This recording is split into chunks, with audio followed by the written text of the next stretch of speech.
warahmatullahi wabarakatuh. Waalaikumsalam warahmatullahi wabarakatuh. A'udzu billahi minasyaitonir rajim. Bismillahirrahmanirrahim. Asyhadu an la ilaha illallah wa asyhadu anna Muhammadan abduhu wa rasuluh.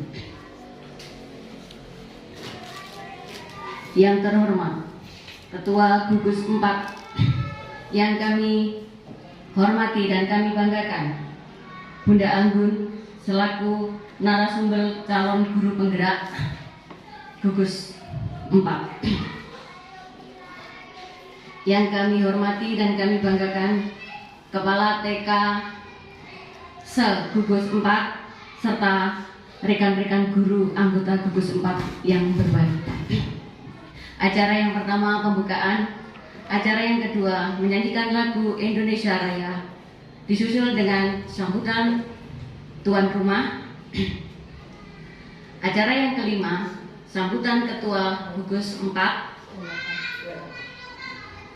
Acara yang selanjutnya pengisian oleh narasumber kita atau guru penggerak dan ditutup dengan doa.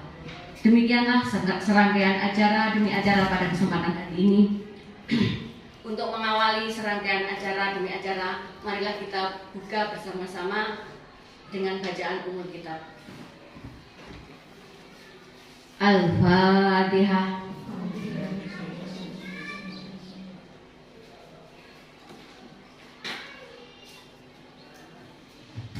Hadirin yang kami hormati, untuk acara selanjutnya menyanyikan lagu Indonesia Raya. Kepada Ibunda yang memimpin kami persilakan.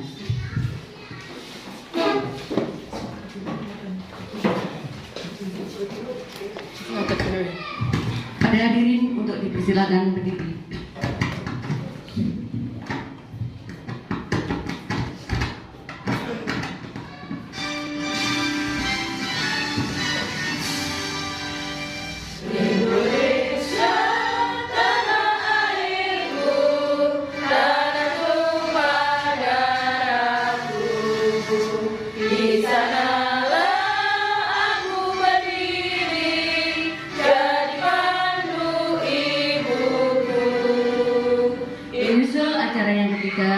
Sambutan tuan rumah kepada Bunda Siti Baria, silakan.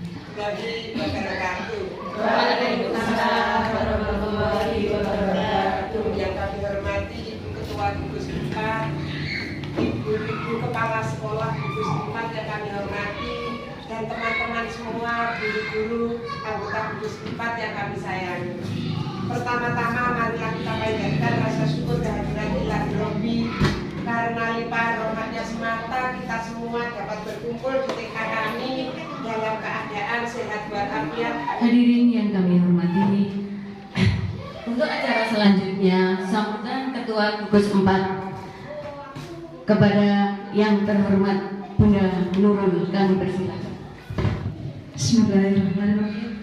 Assalamualaikum warahmatullahi wabarakatuh.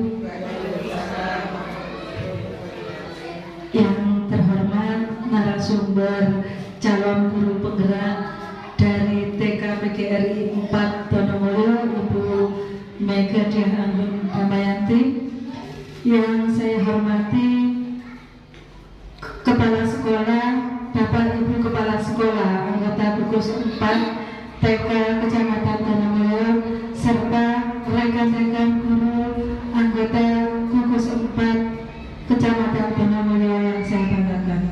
Pertama-tama marilah kita panjatkan puja dan puji syukur kehadirat Allah Subhanahu wa Ta'ala yang telah memberikan rahmat, memberikan hidayah, memberikan kesehatan kepada kita sehingga pada pagi hari ini kita dapat berkumpul di sini di gedung TKP GRI 5 dalam acara pertemuan gugus perdana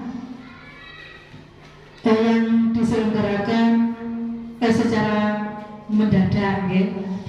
Yang kedua kalinya, tidak lupa saya mengucapkan terima kasih kepada Ibu Kepala Sekolah TK PGRI 5 yang telah memberikan tempat untuk kami anggota gugus untuk melaksanakan pertemuan ini. Semoga apa yang telah diberikan oleh ibu-ibu guru TK PGRI 5 mendapat balasan atau mendapat amal jariah dari Allah Subhanahu wa taala. Untuk acara selanjutnya, pengisian dari atau pemberian materi dari narasumber kita, yaitu Bunda Anggun. Kepada Bunda Anggun kami persilakan. Assalamualaikum warahmatullahi wabarakatuh. Yang terhormat seluruh kepala TK yang berada di gugus 4 yang berada di wilayah timur, ya. Dan yang saya hormati pula rekan-rekan guru TK yang ada di gugus timur. Pertama-tama saya mengucapkan banyak terima kasih sekali kepada Ketua Gugus dan juga kepada Bu Baria yang kapan waktu itu saya sambati, Bu, saya ada keperluan seperti ini, enaknya gimana gitu. Dan akhirnya diberikan solusi, diberikan kesempatan dan diberikan waktu pada hari ini untuk kita bersama-sama sharing, nih. Saya di sini belum bisa kalau disebut sebagai narasumber, itu belum bisa, karena kita di sini sama-sama sharing saja apa yang sudah saya dapatkan selama saya mengikuti program dari pendidikan guru penggerak. Dan pada kesempatan pagi hari ini saya ingin menyampaikan tentang budaya positif. Karena pada saat ini pembelajaran yang sedang digalakkan, tadi saya juga senting-senting mendengar IKM, ya, tentang kurikulum merdeka ataupun tentang merdeka belajar yang sekarang ini sedang marak dan digiatkan, ya. Nah, untuk menuju ke IKM dan juga kurikulum merdeka ataupun merdeka belajar, memang dibutuhkan beberapa perubahan-perubahan yang dilakukan pada suatu ekosistem pendidikan, termasuk gurunya, termasuk sistemnya, termasuk juga pada pola mengajar kepada anak-anak. Nah, salah satunya yang perlu kita ketahui dan pelajari adalah tentang budaya positif. Nah, apakah itu budaya positif? Monggo minta tolong untuk slide-nya. Nah, nih, budaya positif, kita sudah seringkali mendengar kata budaya, ngeten nggih? Pasti Bapak Ibu semuanya sudah pernah mendengar tentang kata budaya. Nah, budaya itu apa? Ternyata kata budaya itu pertama kali berasal dari bahasa Sanskerta, yaitu budaya, itu nggih, kalau dalam bahasa Sanskerta. Dan di situ yang mempunyai arti, yaitu memiliki arti budi atau akal. Kalau dalam bahasa Inggris diambil dari kata kultur.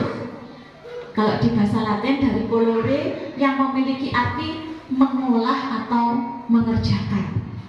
Nah, jadi budaya adalah pola atau cara hidup yang terus berkembang oleh sekelompok orang dan diturunkan pada generasi berikutnya.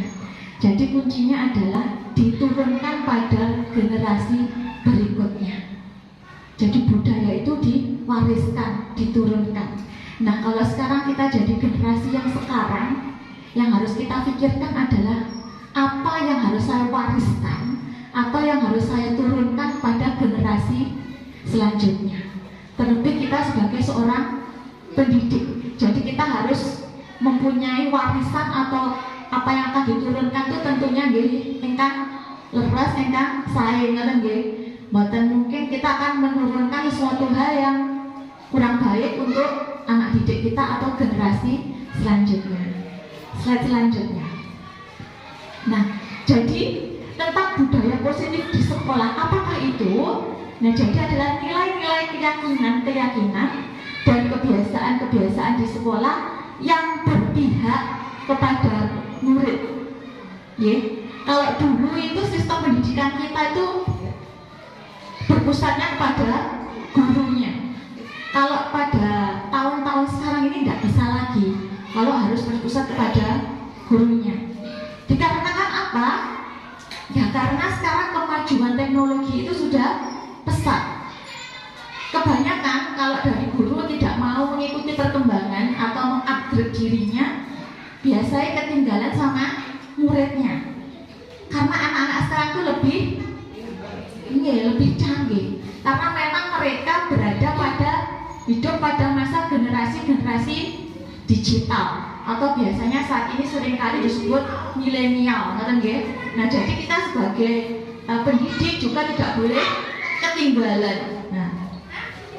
Nah, yang harus berpihak pada murid sehingga mereka mampu berkembang menjadi anak-anak yang kritis, penuh hormat dan bertanggung jawab. Jadi kita pusatkan kepada murid agar anak-anak didik kita kelak bisa mereka berkembang menjadi anak yang kritis. Kritis di sini adalah mereka memiliki rasa keingintahuan yang tinggi. Jadi kebanyakan anak sekarang kan banyak tanyanya, karena itu memang mereka mempunyai pemikiran-pemikiran yang kritis. Selanjutnya, nah, pada budaya positif ini ada beberapa hal yang akan kita pelajari bersama-sama, yaitu tentang perubahan paradigma, tentang stimulus respon, arti disiplin, dan 3 motivasi perilaku manusia, tentang keyakinan kelas, hukuman, dan penghargaan, tentang 5 kebutuhan dasar manusia, 5 posisi kontrol, dan yang terakhir adalah segitiga restitusi. Nah, apakah itu? Yang pertama kita akan membahas tentang perubahan paradigma. Perubahan paradigma. Paradigma kita selama ini itu adalah bahwa pemikiran-pemikiran yang kita miliki zaman dulu, Nah, di sini ada perubahan daya paradigma untuk budaya positif merujuk pada kontrol teori yang diberikan oleh Dr. William Glasser. Itu kenapa harus ada perubahan paradigma? Itu dikarenakan kita harus mengubah tentang miskonsepsi atau konsep-konsep pemikiran yang selama ini kita anggap benar, tapi ternyata itu mempunyai dampak yang kurang baik tentang kontrol kita terhadap perilaku seseorang. Lanjut. Nah, Bapak Ibu dan teman-teman semuanya, di sini kita akan selama ini dalam paradigma pemikiran kita yang mungkin itu juga turun-temurun sebenarnya, ya kita terima dulu dari guru-guru kita, guru-guru kita menerima juga dari guru-gurunya lagi gitu. Itu juga adalah suatu pemikiran atau paradigma yang turun-menurun, yaitu tentang ilusi guru yang mengontrol murid. Kenapa di sini di atasnya dikasih ilusi? Karena dianggap benar dan baik, tetapi nyatanya menimbulkan dampak yang kurang baik. Itu menjadi sebuah ilusi, gitu. Kayak iya tapi tiba-tiba orang. Nah, yang pertama adalah guru mengontrol murid. Sering napa mboten? Guru mengontrol murid. Kita kontrol terus. Nah, pada dasarnya kita tidak bisa memaksa murid untuk melakukan sesuatu jika murid tersebut memilih untuk tidak mau melakukannya. Jadi, ketika kita itu mengontrol murid dewe, kamu tuh harusnya seperti ini. Ini sebenarnya pun ngene. Mereka kelihatannya, oh nggih Bu, oh nggih siap, oh ya, oh nggih Bu. Tetapi sebenarnya terjadi apa? Bukan karena kita yang mengontrol murid itu, tetapi karena murid itu mengizinkan dirinya untuk kita kontrol. Sebenarnya yang terjadi seperti itu. Bukan kita yang mengontrol, tetapi memang dia sedang mengizinkan kita untuk mengontrol. Coba kalau dia tidak mau, tidak akan kita bisa mengontrol mereka. Nah, apa dampaknya ketika guru sering mengontrol kepada muridnya?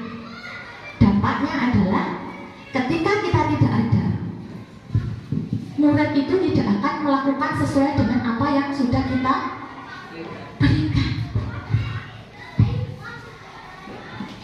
mereka hanya mengerjakan sesuai dengan yang kita mau ketika hanya ada kita saja. Lek gurune wis ngalih, bu guru wis gak enek. Nah, selama ini mungkin kita pernah ketika menjadi murid pernah nggih ngoten niku? Dikandani gurune ya, gurune ngalih, gurune wis mulai. Itu karena tentang posisi guru yang selalu mengontrol. Apakah nggak boleh guru mengontrol? Boleh, tapi nanti ada caranya tersendiri. Selanjutnya yaitu tentang ilusi bahwa semua penguatan positif efektif dan bermanfaat. Apa penguatan positif itu? Penguatan positif itu bujukan, rayuan, diereh-ereh ngoten biasa lek arek TK. Nggih. Sering nggih kita ngereh-ngereh murid kita. Nah, penguatan positif atau bujukan adalah bentuk kontrol atau segala usaha untuk mempengaruhi murid agar mengulangi suatu perbuatan tertentu. Contoh, biasanya arek niku lek nopo ajeng mlebet kelas, lek bareng ditumbasaken jajan kali mbah ini niku dereng saged mlebet ndak mau. Akhirnya kita ngeri-ngeri memujuk. Ayo wis, masuk kelas rek ambek bangun apa sama bu guru yang lainnya. Engkau saya ngasih jajan bu guru. Nah, dia terbujuk dengan apa yang kita wis nggak usah numbas ditumbasnya jajan mbak, engkau ditumbasnya jajan bu guru. Sekali dia mau, besoknya harus begitu lagi. Sisuke ngono maneh. Nah, ketika hal itu tidak terpenuhi, ketika bujukan itu tadi sudah tidak berlaku, kira-kira anak itu masih mau tidak untuk melakukan hal yang kita inginkan? Jarangnya atau seringkali malah nggak mau. Endi dhisik, nah, jajannya endi dhisik, akan seperti itu. Nah, itu adalah dampak negatifnya. Anak itu akan menjadi ketergantungan dengan bujuk. Selanjutnya, ilusi bahwa kritik dan membuat orang merasa bersalah dapat menguatkan karakter. Kritik atau membuat orang merasa bersalah. Seringkali kita ketika ada anak didik kita atau putra-putri kita melakukan suatu hal yang kita anggap kurang pas gitu, kita menegurnya dengan cara yang agak yang Jawi ngarani itu rada pedes ngarang gitu. Nah, contohnya seperti ya lumba, aduh jika panggilan, nah seperti itu. Nah itu mungkin saat itu langsung mengenang gitu dan itu menjadi hal yang menjadikan murid kita menjadi identitasnya gagal, karena mereka akan selalu belajar tentang salah, yang dipelajari tentang hanya salahnya saja, dan dia akan berdialognya hanya dengan dirinya sendiri, dipendem. Jadi bu guru masalah, tanpa kita memberikan contoh benarnya bagaimana. Berdarani, salah, kuwi nggak benar, kuwi nggak ilok, pokoknya saya mau lakukan kuwi kleru. Nah, itu yang membuat murid kita tuh hanya bertanya lek ini kleru, bener deh, piye. Nah, seperti itu. Jadi mereka hanya kleru ya, kleru berarti selama ini aku kleru. Nah, ketika lama anak itu menyalahkan dirinya sendiri, itu mereka akan menjadi lama berkembangnya. Karena kita berbicara tidak hanya tentang anak didik kita saat ini saja, tetapi tentang bagaimana perkembangannya nanti ke depannya. Dan tentang apa yang kita berikan hari ini, itu pasti akan jadi bawah sampai mereka besar. Selanjutnya, ilusi bahwa orang dewasa memiliki hak untuk memaksa. Seringkali kita tuh merasa ketika kita sudah lebih tua melihat anak-anak usia bocah, kita seringkali merasa bahwa kita itu punya hak untuk ngatur, maksa anak-anak itu untuk melakukan sesuai dengan apa yang kita anggap benar. Aku ki suweh tuwek, luweh ngerti, luweh paham. Seringkali seringkali paradigma seperti itu ada di pemikiran kita. Nah, hal ini tidak efektif karena mengakibatkan adanya permusuhan antar guru dan murid. Nek gurunya menang kayak keluarga dia, pokoknya aku ini yang paling benar. Sedangkan gurunya sendiri tidak mau mengikuti perkembangan zaman anak sekarang. Ngertine zamane sekolahnya dhisik. Saiki piye tidak mau memperbaiki diri. Padahal ilmu sekarang itu sudah berkembang sangat pesat. Nah, selanjutnya muridnya lagi wongkon itu segera ada rumongso bener kan wis lami-lami nggih pegel ya Bu. Bukan ayo sembarang-barang kok rumongsone paling bener dhewe. Nah, dari ilusi tadi yang sudah kita pelajari tentang bagaimana tentang pengontrolan kepada murid, ternyata dampaknya seperti apa, bujukan itu ternyata tidak efektif, dan ketika kita merasa paling tahu itu juga tidak baik untuk murid. Nah, di sini ada fakta yang harus kita ketahui bahwa tentang realita agar kita bisa mengetahui bahwa kita tuh biasanya menganggap bahwa kebutuhan kita itu sama. Ketika orang menganggap saya paling tahu, paling benar, itu menganggap bahwa kebutuhan setiap orang itu sama. Padahal sebenarnya kebutuhan tiap orang itu berbeda. Dan ketika kita memiliki ilusi tentang bahwa kita adalah yang sudah paling benar, di situ kita akan melihat semua orang melihat hal yang sama. Padahal setiap orang itu melihat suatu hal pasti berbeda. Contohnya saya saja kalau dilihat dari sini betul, dari sana juga beda. Apalagi tentang cara anak memandang suatu hal, pemahaman itu pasti tiap anak juga berbeda. Jadi tidak bisa dibebiah uyah kudu podo karo sing dikarepne guru ini, tidak bisa.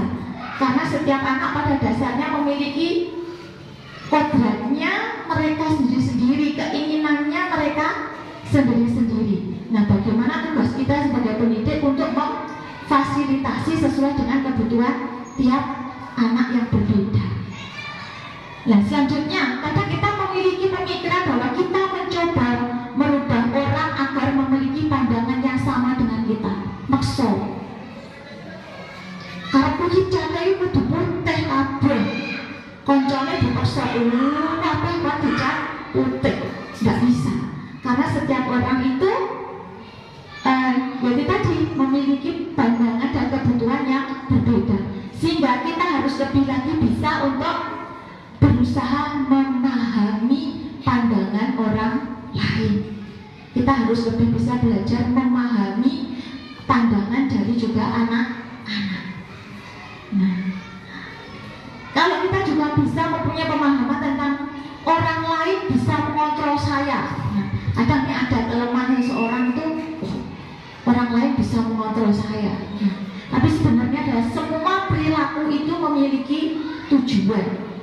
Tidak ada orang tuh yang bisa mengontrol orang lain atau orang lain yang bisa mengontrol kita. Semua yang kita lakukan pasti ada tujuannya. Seperti anak-anak itu tadi, kalau kita kontrol terus itu mereka tujuannya nuruti gurune, tidak sepenuh hatinya, karena dia yang mengizinkan untuk dikontrol. Kalau mereka tidak mengizinkan, ya tidak akan terjadi. Nah, selanjutnya, kalau pemahaman saya bisa mengontrol orang lain, sebenarnya adalah kita tidak bisa mengontrol orang lain, tapi orang lain yang mengizinkan dirinya untuk kita kontrol. Paradigma perubahan seperti ini juga harus kita rubah untuk pembelajaran di era yang baru ini. Selanjutnya, nah, tentang budaya positif yang perlu ditekankan di sini adalah tentang, biasanya itu adalah tentang kedisiplinan. Tetapi disiplin yang bagaimana yang akan kita pelajari. Nah, disiplin itu berasal dari kata Latin yang artinya adalah disiplina, yang makna. Tetapi seringkali dalam kebiasaan kita, disiplin itu menjadi suatu hal yang tidak mengenakan. Nggih. Anak-anak itu kalau di sekolah sudah ketemu, kalau di sekolahnya tingkat tinggi ya, ketemu sama guru taktik itu pasti takut. Karena di situ tentang kedisiplinan yang ditekankan. Disiplin yang selama ini kita ketahui adalah disiplin yang menekan. Yeah. Jadi membuat anak-anak itu merasa tidak nyaman karena seringkali ketika kita melanggar disiplin itu mendapatkan suatu hukuman. Nah, jadi disiplin seperti apa yang harusnya kita terapkan atau kita pelajari dalam pembelajaran di era yang sudah berubah ini. Lanjut.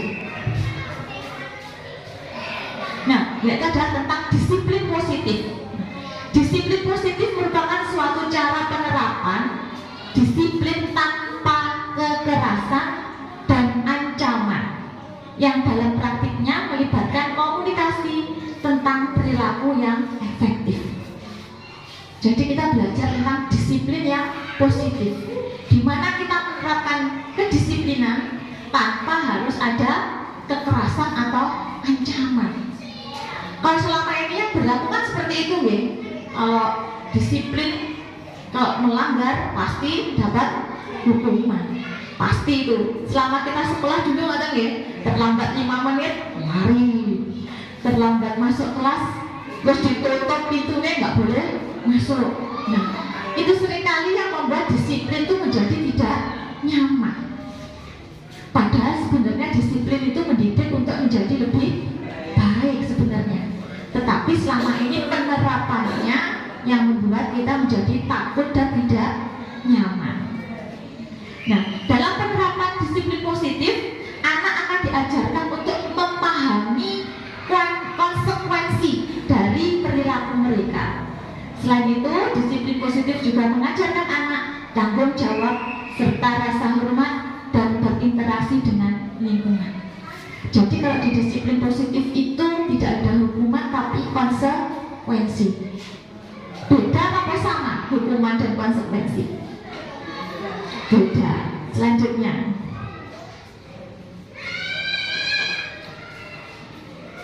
lagi. Nah, untuk nanti mengetahui perbedaan antara konsekuensi dan hukuman, kita harus terlebih dahulu juga mengetahui tentang 3 motivasi perilaku manusia. Ternyata manusia, anak-anak, baik orang dewasa, itu memiliki motivasi dalam melakukan suatu hal. Motivasi itu apa? Hal yang mendorong untuk melakukan sesuatu hal. Jadi mereka memiliki motivasi, itu 3 macam motivasi. Yang pertama, untuk menghindari ketidaknyamanan atau hukuman. Yang kedua, untuk mendapatkan imbalan atau penghargaan dari orang lain. Dan yang ketiga, untuk menjadi orang yang mereka inginkan dan menghargai diri sendiri. Nah, untuk motivasi yang pertama itu seperti apa? Lanjutnya, untuk menghindari ketidaknyamanan atau hukuman. Ini adalah motivasi yang paling rendah dari ketiga motivasi yang ada. Kenapa? Karena di sini mereka melakukan suatu hal hanya untuk menghindari suatu hal yang tidak mereka inginkan. Dalam benak mereka bertanya, jika saya tidak melakukan hal tersebut, apa yang terjadi pada saya? Contoh, seperti kalau ada acara atau undangan dari dinas, mungkin ada orang tuh yang datang motivasinya ya timbangannya kok disawang korwil kok aku nggak ketok, terus sama sesuk aku dipanggil. Nah, itu adalah salah satu motivasi bahwa untuk menghindari ketidaknyamanan. Kan dipanggil korwil kan yang balik paling boten econg deh. Contoh lagi kalau siswa aku ngerjain PR dan sesuk gak diseneni karo guru. Itu karena mereka mengerjakan PR untuk menghindari hukuman. Nah, itu adalah motivasi yang paling rendah dari perilaku manusia. Selanjutnya, yang kedua adalah untuk mendapatkan imbalan atau penghargaan dari orang lain. Lebih bagus sebenarnya daripada yang pertama. Jadi ketika mereka melakukan satu hal, sehingga pikiran itu hanya apa yang akan saya dapatkan jika saya melakukan hal tersebut. Jadi saya dipikir ketika berangkat rapat menyapa, aku kok disawang kancaku, aku berketok seragam. Berangkat kegiatan, aktif kegiatan, aku ben disawang Pak Korwil, aku ki aktif. Aku ben diajeni wong. Nah, itu adalah motivasi yang hanya ingin mendapatkan imbalan atau penghargaan dari orang lain. Seandainya tidak ada penghargaan atau imbalan, pilih menang dek rumah. Pak Korwil gak enteng, gak teko ritek, rapopo lah ketok. Sama seperti murid kita. Kalau mengerjakan di sekolah, ada gurunya nulisnya di api-api nih, gambarnya di api-api nih, disergap-sergap nih, gak gemerah, dan dielem karo guru nih. Nah, itu adalah motivasi yang kedua. Selanjutnya, motivasi yang ketiga. Nah, ini adalah motivasi untuk menjadi orang yang mereka inginkan dan menghargai diri sendiri. Jadi apapun yang mereka lakukan itu memang berdasarkan kemauan dari dirinya sendiri. Karena memang mereka sudah memiliki prinsip yang ada di dalam dirinya, bahwa saya melakukan hal itu karena ya memang saya sudah seharusnya melakukan hal itu. Contoh seperti yang baru-baru ini ya, fenomena di kecamatan kita bahwa banyak sekali sekarang tuh kalau pagi-pagi sudah ngatur mendengar pagar ngenteni muridnya. Saya yakin kalau di sekolah ini sudah dari dulu memang seperti itu. Tapi mungkin banyak sekolah yang lain itu mengadakan kegiatan seperti itu ketika mengetahui Bapak Korwil kita tuh keliling. Nah, lalek enggak pas Pak Korwil libat aku nggak eneng. Akhirnya mereka melakukan kegiatan itu. Nah, jadi kalau kita ingin menjadi orang yang mereka inginkan, ya kita melakukan hal itu bukan karena engkau sana itu dibeli uang, enak sing lapar, tidak. Memang karena itu sudah melakukan tanggung jawab kita. Datang pagi menyiapkan tempat menyambut murid itu sudah menjadi kewajiban dan tanggung jawab kita, dan memang harus dilakukan, bukan karena siapa-siapa dan bukan karena apa-apa. Itu berarti kita juga menghargai prinsip yang ada di dalam diri kita sendiri. Nah, ini adalah motivasi yang membuat orang memiliki disiplin positif karena berasal dari dalam diri, bukan dari luar, bukan paksaan, tetapi memang kesadaran. Selanjutnya, nah, ketika kita sudah mengetahui tentang motivasi orang melakukan suatu perilaku, nanti di sini kita juga akan belajar tentang keyakinan kelas, hukuman dan penghargaan. Apakah itu keyakinan kelas? Keyakinan kelas juga adalah salah satu upaya untuk membangun budaya positif yang ada di dalam lingkungan sekolah. Nah, keyakinan kelas ini adalah suatu nilai-nilai kebajikan atau prinsip-prinsip universal yang lepas dari segala latar belakang suku, agama, negara, ataupun agama. Nah, keyakinan kelas ini dibuat untuk suatu hal yang akan kita sepakati yang ada di dalam kelas atau sekolah. Nah, menurut Husserl, satu keyakinan akan lebih memotivasi seseorang dari dalam untuk memotivasi dari dalam diri.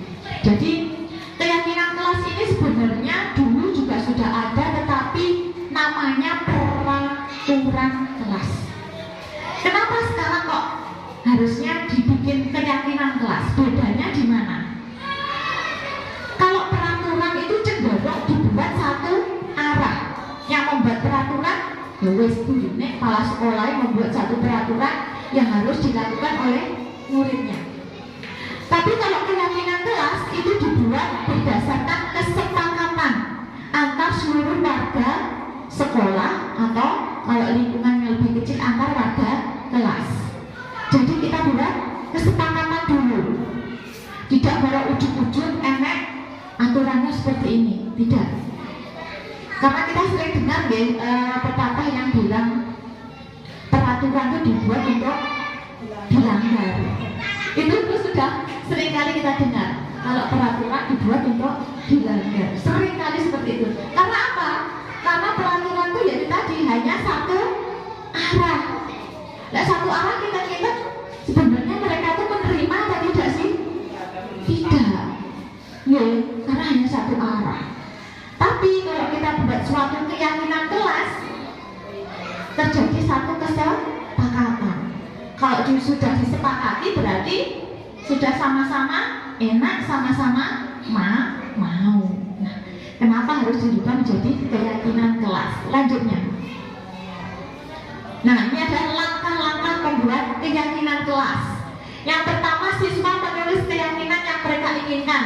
Kalau anak TK ya belum bisa nulis, berarti kita tanya anak-anak enaknya di kelas kita ini gimana ya?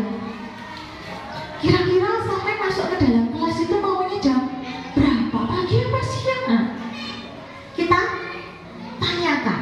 Enaknya kita tuh kalau masuk kelas itu nyanyi dulu, apa senam dulu? Nah, itu kita tanyakan kepada anak-anak. Nah, kemudian guru dan siswa mengulas keyakinan yang telah ditulis. Maksudnya di sini, ketika anak-anak sudah menyampaikan, oh Bu, saya maunya gini, oh enaknya kelasnya gini Bu, oh bangkunya tuh enaknya dipindah ke pinggir Bu, yang tengah biar luas. Itu kita saring, kita pilah-pilah bersama. Pada langkah yang ketiga, kita pilah nanti mana yang akan kita lakukan bersama. Karena setiap anak pasti kadang ada yang pendapatnya sama, ada yang pendapatnya beda. Kita cari bagaimana supaya bisa sama-sama menjalankan. Nah, ketika sudah terpilih beberapa hal, kita mengubah keyakinan kelas menjadi kalimat positif. Jadi keyakinan kelas itu kata-katanya bentuknya adalah kata-kata yang positif. Contoh, jangan membuang sampah sembarangan. Ada jangannya gitu. Itu adalah termasuk kata-kata yang negatif, ya, bentuk negatifnya. Jangan membuang sampah sembarangan. Kita rubah menjadi, yuk kita sama-sama membuang sampah pada tempatnya. Enak mana kira-kira kalau didengar? Yang kedua, Yuk kita buang sampah pada tempatnya.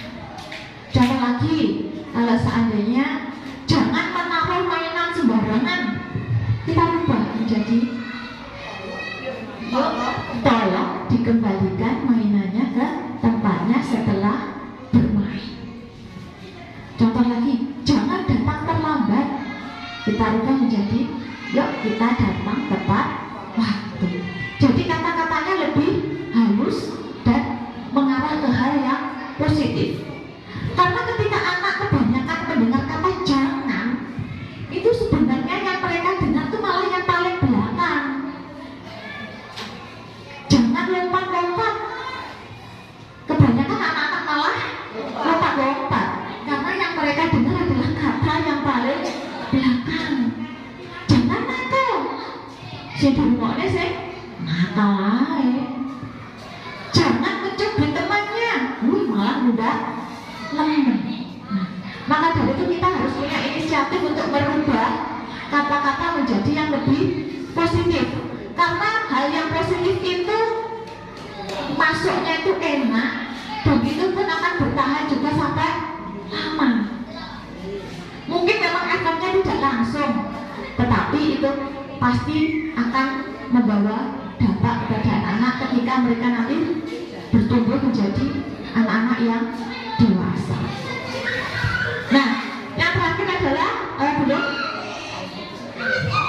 mengecek dan menyepakati keyakinan kelas. Jadi, sudah ya, berarti ini ya, berarti kita semuanya membawa bekal dari rumah ya. Oh iya Bu, berarti setiap pagi sebelum istirahat kita makan bekal sama-sama.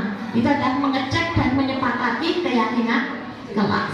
Selanjutnya, nah ini hanya contoh saja beberapa keyakinan kelas yang selama ini sudah sebenarnya di sekolah Bapak Ibu semuanya mungkin juga sudah seperti ini mungkin. Nah, jadi datang tepat waktu, senyum, salam, sapa, salim kepada guru dan teman, membawa bekal dari rumah, menjaga lingkungan sekolah atau kelas tetap rapi dan bersih, saling membantu antar teman. Ini hanya contoh saja. Bapak Ibu bisa mengembangkan sesuai dengan keberadaan di sekolahnya masing-masing. Lanjut.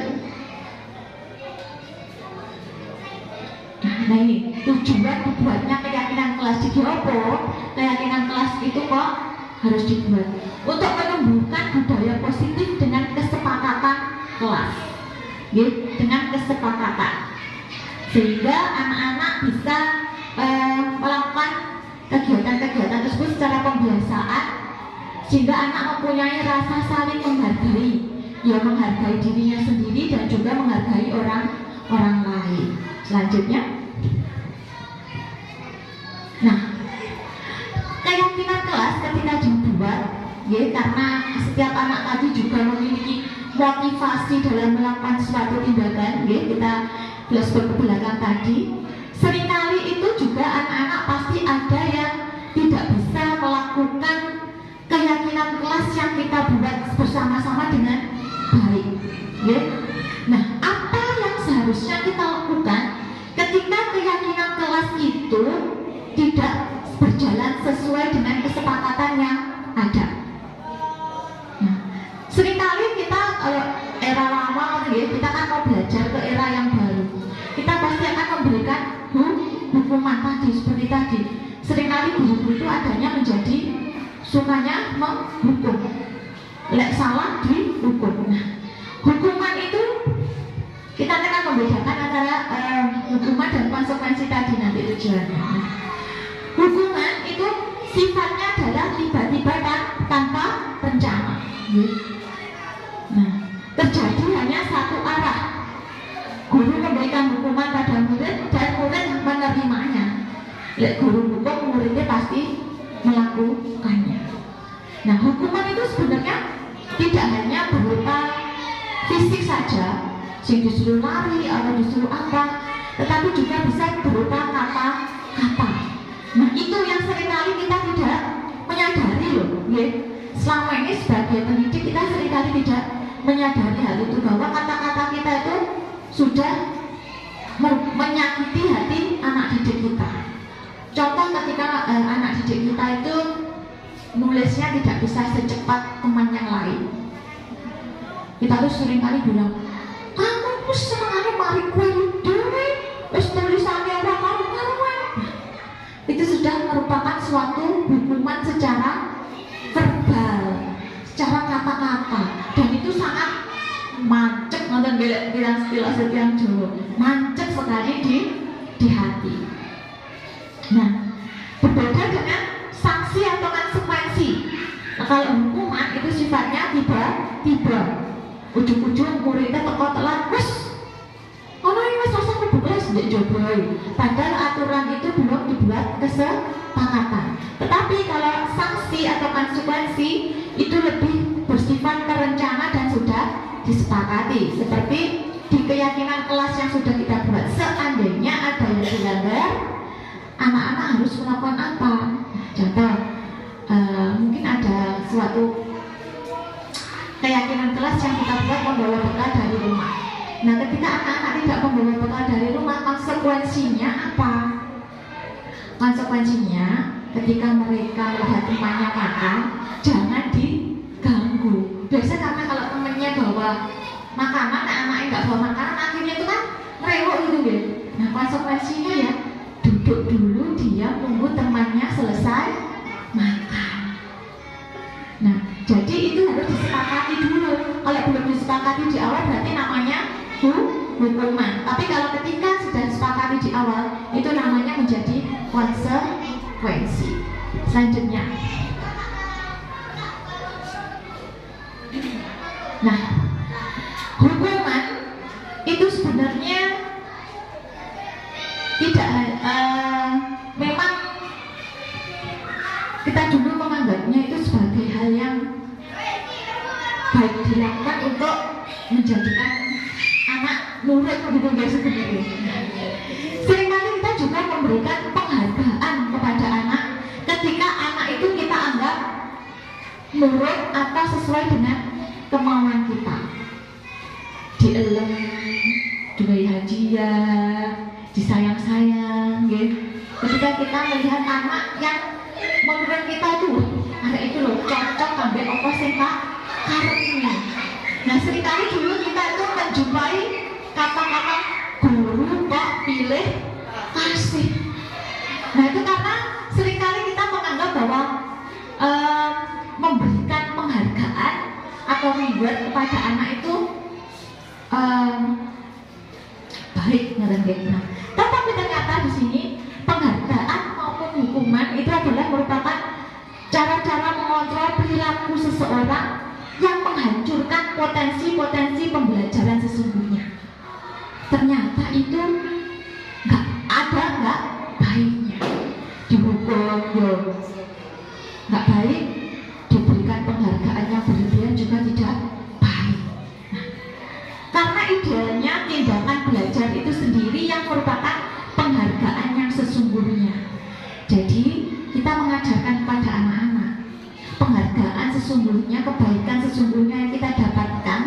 Berarti ini awak dewe lek sinau itu bukan tentang hadiah yang diberikan gurunya kepada kita, tetapi bagaimana kita belajar sesuatu hal yang baru. Kita mendapatkan pengetahuan yang baru. Itu sebenarnya penghargaan yang sebenarnya. Lanjut. Nah, penghargaan, hadiah ataupun pujian itu mempunyai pengaruh jangka panjang dan jangka pendek. Pengaruh jangka pendeknya itu mereka akan merasa sangat senang, spesial, karena mereka senantiasa mendapatkan penghargaan itu tadi, dieleng, ya, kadang disanjung-sanjung itu, wah itu udah pinter, bisa adik, itu meles benar, orang tahu nangis. Dan seringkali kita mengucapkan hal itu di hadapan teman-temannya yang lain. Itu jangka pendeknya mereka akan memang senang, tetapi jangka panjangnya ketika anak tersebut suatu waktu melakukan suatu hal yang sedikit saja salah dan tidak mendapatkan pujian lagi, maka anak itu akan mengalami down mental, kena mental kalau anak-anak sekarang. Dan mereka akan cenderung menyalahkan dirinya sendiri. Aku saat ini malah nggak dielem, aku malah saat ini nggak disayang sama guruku. Itu akan membuat mereka semakin lama gitu tadi menyalahkan dirinya sendiri. Selanjutnya, penghargaan ternyata tidak efektif. Di slide selanjutnya bisa Mbak Bu. Selanjutnya lagi. Nah, penghargaan kita tidak efektif. Tidak efektifnya bagaimana? Ya, penghargaan adalah suatu benda atau peristiwa yang diinginkan dan dibuat dengan kesepakatan. Disepakati, kalau nanti kamu bisa melakukan ini, nanti kamu akan mendapatkan hadiahnya ini, gitu ya. Nah, jika kita melakukan hal ini kepada anak-anak dengan mendapatkan penghargaan yang mereka inginkan, itu jadi mereka motivasinya hanya yaitu tadi kembali ke motivasi yang perilaku manusia yang kedua, melakukan suatu hal hanya untuk mendapatkan penghargaan atau pengakuan dari orang lain, bukan karena kemauan atau motivasi dari dalam. Nah, jika ini kita lakukan berulang kali, kita melakukan suatu penghargaan, biar diajeni dan diakoni. Nah sama, ketika kita gagal untuk mencapai suatu penghargaan yang kita inginkan, itu akan membuat kita juga kehilangan motivasi. Wis pegah, paling aku ngoyo-ngoyo gak digawe. Wis gak, aku ngoyo-ngoyo paling aku kok mbak guru gak duwe hadiah. Sing duwe hadiah iki kok cakae. Aku lo gak tahu dibagi hadiah sama bu guru. Nah ternyata itu tidak efektif. Selanjutnya, penghargaan merusak hubungan. Karena suatu hal dalam kelas mungkin kalau ada anak yang seringkali itu tadi dipuji-puji, diburu nggak bangga apa-apaan sama gurunya, mungkin ada anak yang merasa ingin berkompetisi atau bersaing secara tidak sehat ya. Wah, jakali ngono, guru sayang aku loh, berarti butuh iso ngono. Kalau secara positif itu membangkitkan motivasi, tetapi ketika itu ditanggapi anak-anak dengan cara yang negatif, mereka akan seringkali melakukan hal-hal yang aku pun nggak kayak kali nggak sip no, saya harus seperti itu, dan menimbulkan kecemasan dari dalam diri anak. Dan lama-lama ketika karena kemampuan anak itu berbeda, kalau anak yang satunya tidak bisa mensejajarkan dirinya seperti anak yang seringkali mendapatkan penghargaan, itu lama-lama mereka akan menjadi iri, nggih. Bos gue jadi sayang sama bu guru. Iku sing gawe kadang kalau bu guru. Lah wis iri suwi-suwi terus pegel. Nah, arek lek kadang wis pegel nggih. Mari-mari kancane di. Nah, kita seringkali menemui mungkin anak-anak kita seperti itu nih. Kemungkinan itu memang karena ada rasa itu sebenarnya dari dalam mereka. Nah itu memang cerdas-cerdasnya gurunya saja untuk mengetahui nyapa muridku kok seperti ini. Adakah yang perlu saya perbaiki? Sistem seperti apa yang harus saya lebih kembangkan lagi? Nah itu memang menjadi PR-nya daripada kita sebagai pendidik yang di zaman now ini gitu. Karena perkembangan anak sekarang itu tidak sama dengan anak-anak dulu. Kalau anak dulu itu dikandani memang manut. Kalau sekarang itu manutnya ya itu tadi mergoyane guru nih. Selanjutnya, penghargaan itu mengurangi ketepatan. Kenapa? Karena penghargaan itu biasanya diberikan pada saat itu. Oh hari ini anak ini pintar. Oh hari ini anak ini tak kasih hadiah karena berperilaku baik.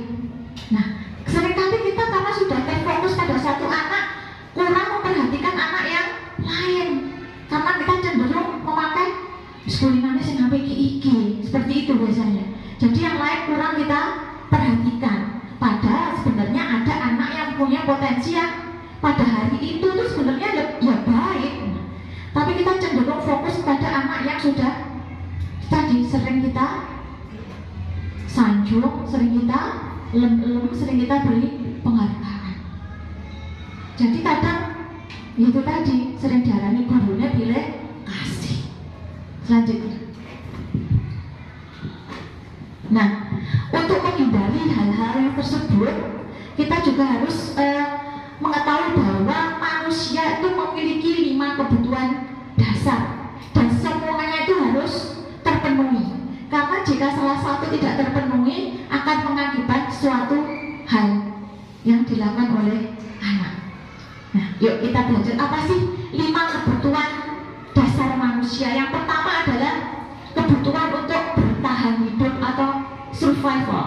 Nah, itu biasanya kebutuhan-kebutuhan dasar yang memang setiap hari kita butuhkan seperti makanan, rumah, kesehatan, ya. Terus kenyamanan yang ada di sarana dan prasarana. Kalau orang bisa biasa bilang sandang, pangan, papan, itu adalah kebutuhan untuk bertahan hidup. Hal ini harus dipenuhi agar kita tidak melakukan hal-hal yang bisa merugikan orang lain. Contohnya sederhana sekali kalau di sekolah itu, nah ketika anak-anak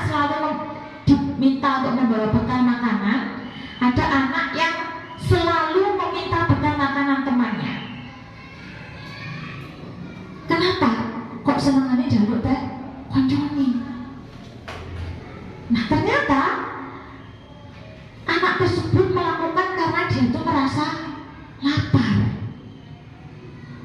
Karena di rumah orang tuanya tidak memberikan bekal gak dibuat roti, malah jaluk teh konconi, malah meminta di sana. Karena dia tidak dibawakan bekal dan mungkin di rumah nggak disarapi. Jadi satu kebutuhan dasarnya tidak terpenuhi tentang makanan itu tadi. Akhirnya dia minta punya teman. Itu contoh sederhana. Jadi ketika kita di kelas melihat perilaku hari ini kok seneng aku koncone maaf kok melakukan, kita harus tahu sebabnya opo, bukan kamu kenapa kok ayo tidak. Kita harus jeli melihat sebabnya apa kok anak ini berbuat seperti ini. Selanjutnya, kebutuhan yang kedua itu adalah kebutuhan kasih sayang dan rasa diterima. Kita butuh kasih sayang ibu-ibu. Siapa yang tidak butuh kasih sayang? Setiap hari kita pasti butuh kasih sayang, apalagi anak-anak didik kita, dan juga rasa diterima. Nah, kebutuhan kasih sayang atau rasa diterima ini adalah kebutuhan secara psikologis tentang rasa. Nah, pada umumnya anak-anak yang memiliki kebutuhan dasar kasih sayang dan rasa ingin diterima yang tinggi, ingin disukai dan diterima oleh lingkungannya dengan baik, mereka biasanya memiliki hubungan keluarga yang akrab. Jadi hubungan antara keluarga di rumah itu membawa pengaruh kepada tindakan anak-anak biasanya di sekolah. Contoh, saya tuh ada satu murid yang biasanya itu dia cerewet, kendel, cenderung aktif. Terus beberapa minggu yang lalu tuh dia kok sering nangis. Saya penasaran, kenapa kamu biasanya tak tahu nangis? Kok malah nangisan ya anak ini? Ternyata salah satu kebutuhan kasih sayangnya itu berkurang, malah tidak terpenuhi. Karena yang biasanya ibunya tidak bekerja, itu ibunya bekerja. Jadi kayak rumongso kurang. Karena biasanya ditunggu ibu di rumah, ketemu ibu itu ditinggal kerja. Efeknya anaknya di sekolah nangisan. Karena sebenarnya dia membutuhkan kasih sayang yang berkurang itu tadi. Oh ternyata ditinggal ibunya kerja. Jadi anak itu malah nangisan. Nah, kita harus bisa berusaha untuk memenuhi kekurangan dari kasih sayang yang murid kita rasakan di rumah. Ada juga dulu itu sudah lulus anaknya, itu seringkali kalau saya duduk di meja guru tuh orang-orang datang tuh ngubur meluk gitu, kencang banget mulutnya. Saya waktu itu nggak tahu ada apa, tapi kok anak ini seringkali kalau datang tuh meluknya kencang banget. Ternyata ya ada kekurangan kasih sayang yang ada di rumah. Penting sekali itu keadaan kasih sayang di rumah dan rasa diterima itu sangat penting sekali bagi anak-anak. Terlebih di sekolah juga, anak-anak juga harus merasa disayangi oleh gurunya dan juga diterima keberadaannya, tidak dikesampingkan. Saat nakal-nakal bocah ya harus tetap diterima keberadaannya dengan baik. Ojo sih dikesampingkan deh. Guru zaman ini senengannya jadi ini ngeceng gitu deh. Sing ngomong mesti diceng, tidak. Kita harus tahu sebabnya nakal mau mergo apa agar kita bisa membenahi anak itu untuk menjadi lebih baik. Selanjutnya, kebutuhan kebebasan atau freedom. Nah, anak-anak yang seperti ini cenderung sukanya lari-lari, ya, sukanya lari-lari. Dia sukanya melakukan hal-hal yang kadang gurunya mikirin kok aneh ya orang ini.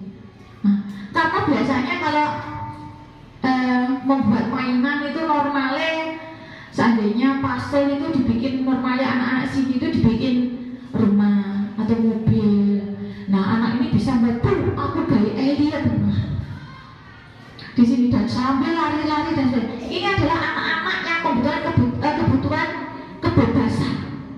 Anak ini suka kebebasan, suka bereksplorasi, suka mencoba hal-hal yang baru.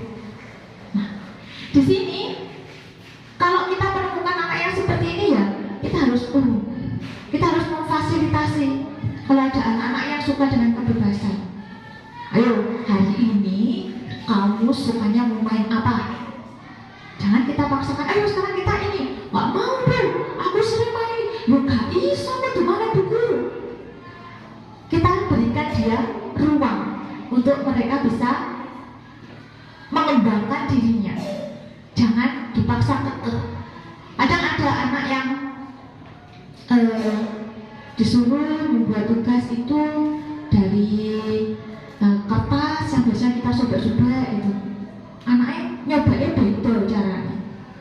Kalau biasa teman-teman ini disobek kecil-kecil, anaknya itu kertasnya dilipat dulu, baru disobek sesuai dengan pola yang dia inginkan. Kita mikir, kok ini ada ini nyobain. Tetapi ketika dibuka, ternyata hasilnya bagus. Berarti dia mempunyai cara yang lain, karena dia suka mengeksplor dengan kebebasan yang ingin dia miliki. Coba lah di pemimpin itu tadi, oh cukup dulu. Kita tidak akan tahu bahwa anak itu punya kemampuan yang lain. Ternyata dia bisa membuat bentuk sesuatu yang indah dengan cara menyobek kertas yang dia miliki, yang bahkan kadang gurunya nggak bisa. Nah, kita harus memfasilitasi kebebasan yang anak-anak didik kita punya. Jangan kita cara-cara dikungkung ya, supaya kudu ini, kok ini tidak. Karena anak-anak sekarang itu melihatnya tuh bisa lebih luas dengan digitalisasi yang sudah canggih. Kalau kita dulu pengen melihat salju itu kan nggak bisa. Nah, sekarang anak-anak pencet YouTube, ya bisa, oh salju itu seperti itu.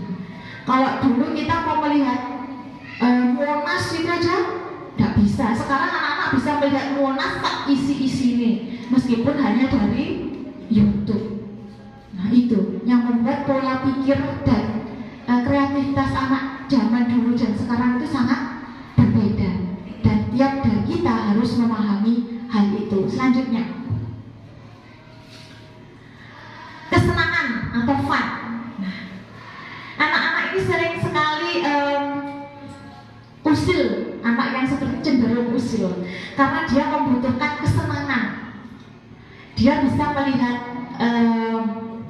temannya itu digelitik-gelitik gitu, katakanlah melihat temannya tertawa itu dia sudah senangnya luar biasa. Jadi kadang anak yang seperti ini cenderung usil.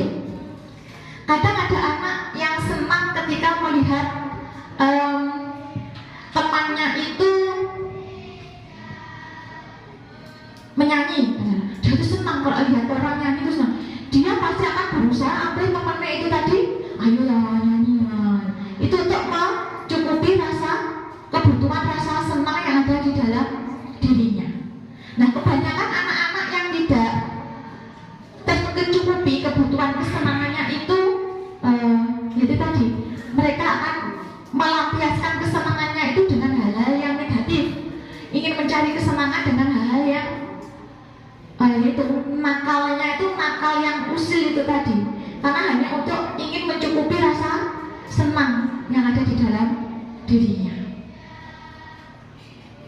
Karena kadang kita di dalam kelas mungkin tidak mampu memberikan pembelajaran seperti yang membuat dia senang gitu. Contohnya kalau anak itu semangatnya itu, ada anak itu yang cara belajarnya kan dengan mendengar, ada anak yang cara belajarnya dengan melihat.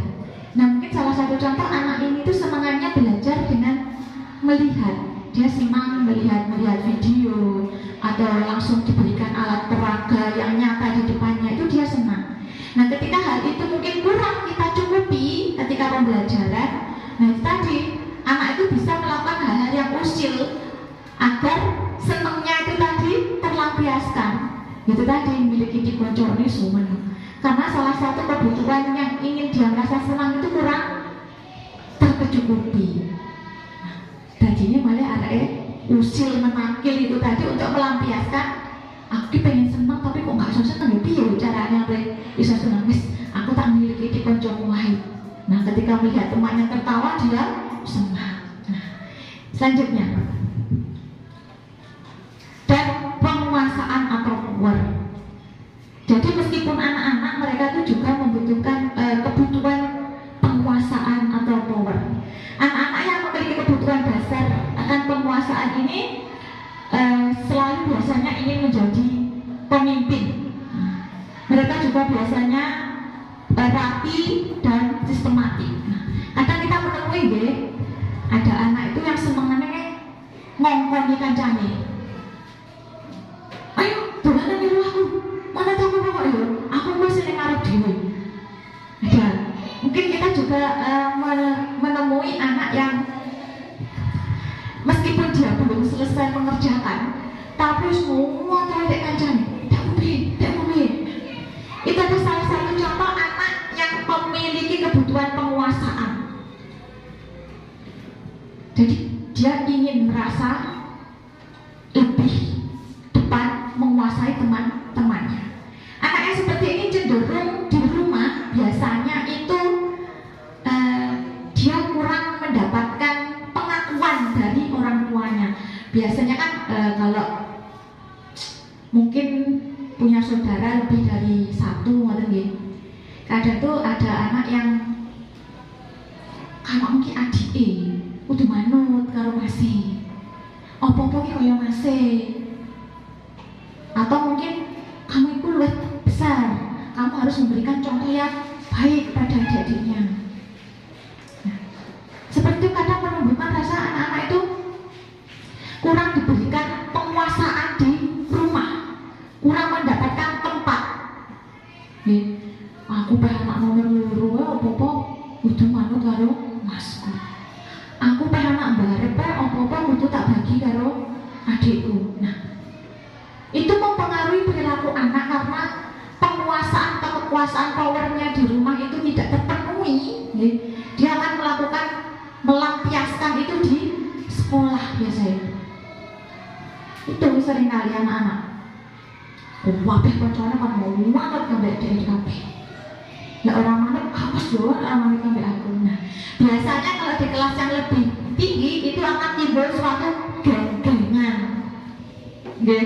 Ada anak yang merasa ingin menjadi penguasa, mengumpulkan teman-temannya yang dianggap lebih lemah daripada dia, akhirnya gaya geng-gengan. Sama kayak TK, bola-bolaan, bola-bolaan. Itu sebenarnya mereka ingin menunjukkan bahwa dia tuh punya kuasa karena dia kekurangan rasa kuasa yang ada di rumah. Jadi kita harus tahu, anak ini apa loh? Kok semangatnya ngomong koncone, urang mari barang tak koncone wis di weloi kaya punya ide wis bener-bener dhewe ya karena kebutuhan ini. Selanjutnya, nah dari 5 kebutuhan dasar yang dimiliki manusia, baik anak-anak maupun orang dewasa, kita juga seringkali kok merasakan hal-hal kebutuhan-kebutuhan yang kadang kita kurang,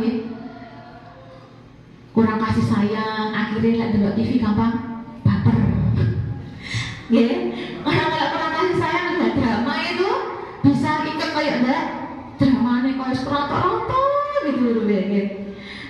Nah, itu sebenarnya adalah efek-efek yang timbul dari kita dulu tuh kekurangan 5 kebutuhan dasar itu, tapi tidak disadari. Nah, maka dari itu kita juga harus memahami 5 kebutuhan dasar yang dibutuhkan ke anak didik kita supaya kita bisa memenuhinya di sekolah sehingga bisa menciptakan generasi-generasi kedepannya yang tidak baperan, juga memiliki generasi-generasi yang mandiri tentunya, bertanggung jawab dan mempunyai kontrol diri yang baik. Nah, sebelumnya, untuk mengatasi hal-hal seperti ketika kita tahu anak ini kok gini, anak ini kok senengani ngeplak nyeritaki koncone masalah iki opo. Nah, kita harus tahu bagaimana cara kita menempatkan diri kita ketika anak-anak melakukan suatu hal yang kurang sesuai dengan keyakinan kelas atau disiplin positif yang sudah kita terapkan di sekolah. Di sini ada 5 posisi kontrol yang ada. Nah, ini yang sering kali dilakukan dan paling populer adalah posisi kontrol penghukum. Ya, salah didik pokoknya dihukum. Seorang penghukum biasanya menggunakan hukuman fisik maupun verbal.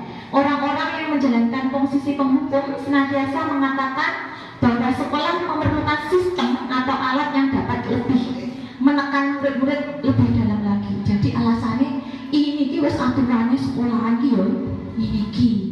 Jadi kudu dilakoni, kudu dituruti.